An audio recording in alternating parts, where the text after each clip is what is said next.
अगर मैं आपको एक टिप दूं ना कि आपको स्टॉक मार्केट में कैसे स्टॉक्स को आइडेंटिफाई करना है, तो इन दो टर्म्स के बेसिस पे स्टॉक्स को आइडेंटिफाई करना, एक सिलिकल और दूसरा डिफेंसिव, ये आपको बेसिक एक समझ में आएगा ना, तो आप स्टॉक्स को आइडेंटिफाई कर पाओगे। एंड जो भी मार्केट के अंदर हो रहा है, अब कहीं ना कहीं अगर आप मार्केट में ट्रेडिंग कर रहे हो, आप अप टू डेट तो हो ही ना कि क्या इकोनॉमिक डाउनटर्न चल रहे हैं, क्या ट्रेंड्स चल रहे हैं। अगर आप उससे अपडेटेड हो तो आप अगर आप स्टॉक्स को इन दो कैटेगरी में कैटेगराइज कर रहे हो, तो आप आइडिया ले सकते हो कि आपका नेक्स्ट स्टेप क्या होना चाहिए। देखो, सिलिकल स्टॉक्स वो होते हैं जो इकोनॉमिक साइकिल्स के सेंसिटिव होते हैं, कि अगर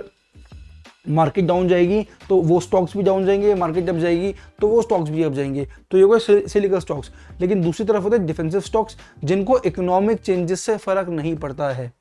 तो आपने मान लो इन्वेस्टमेंट्स कर रखी है, करनी है, तो आपको अगर ये क्लियर होगा दिमाग में क्योंकि ये मेरे सिलिकल स्टॉक्स है, ये मेरे डिफेंसिव स्टॉक्स है, तो आप उसके हिसाब से देख सकते हो कि जो भी मार्केट की करंट कंडीशन चल रही है उसमें मुझे किन स्टॉक्स पे एक्ट करना चाहिए, पहली चीज़। दूसरी चीज़, जब आप अपना पोर्टफोलियो बिल्ड कर रहे हो तो आपके दिमाग में अगर होगा कि okay these are cyclical stocks, these are defensive stocks, तो आप अगर दोनों को अच्छे से एक मर्ज करके पोर्टफोलियो बनाते हो, तो कुछ स्टॉक्स ऐसे हैं जो इकोनॉमिक साइकिल से अगर इफेक्ट हो रहे हैं, तो इकोनॉमी अगर ग्रो होगी तो वो बहुत ज़्यादा बढ़ सकते हैं। लेकिन जो स्टॉक जो जिन पे इकोनॉमी से फ़र्क नहीं पड़ रहा, वो आपके पोर्टफोलियो को एक सस्टेन करने में हेल्प करते हैं, कि अगर एक तरफ गिर भी गई तो दूसरी तरफ सस्टेन कर रही है, एक तरफ बढ़ भी गई तो दूसरी तरफ रिस्क कम था कि ओके चलो एक सस्टेनेबल तरीके से बढ़ रहे हैं। तो सिलिकल और डिफेंसिव स्टॉक्स बहुत बार लोग इस तरीके से फोकस नहीं करते हैं। तो मेरी आपको यही क्विक टिप है कि जब भी आप किसी भी स्टॉक में इन्वेस्ट करने की सोच रहे हो, पहले उसको कैटेगराइज कर लो।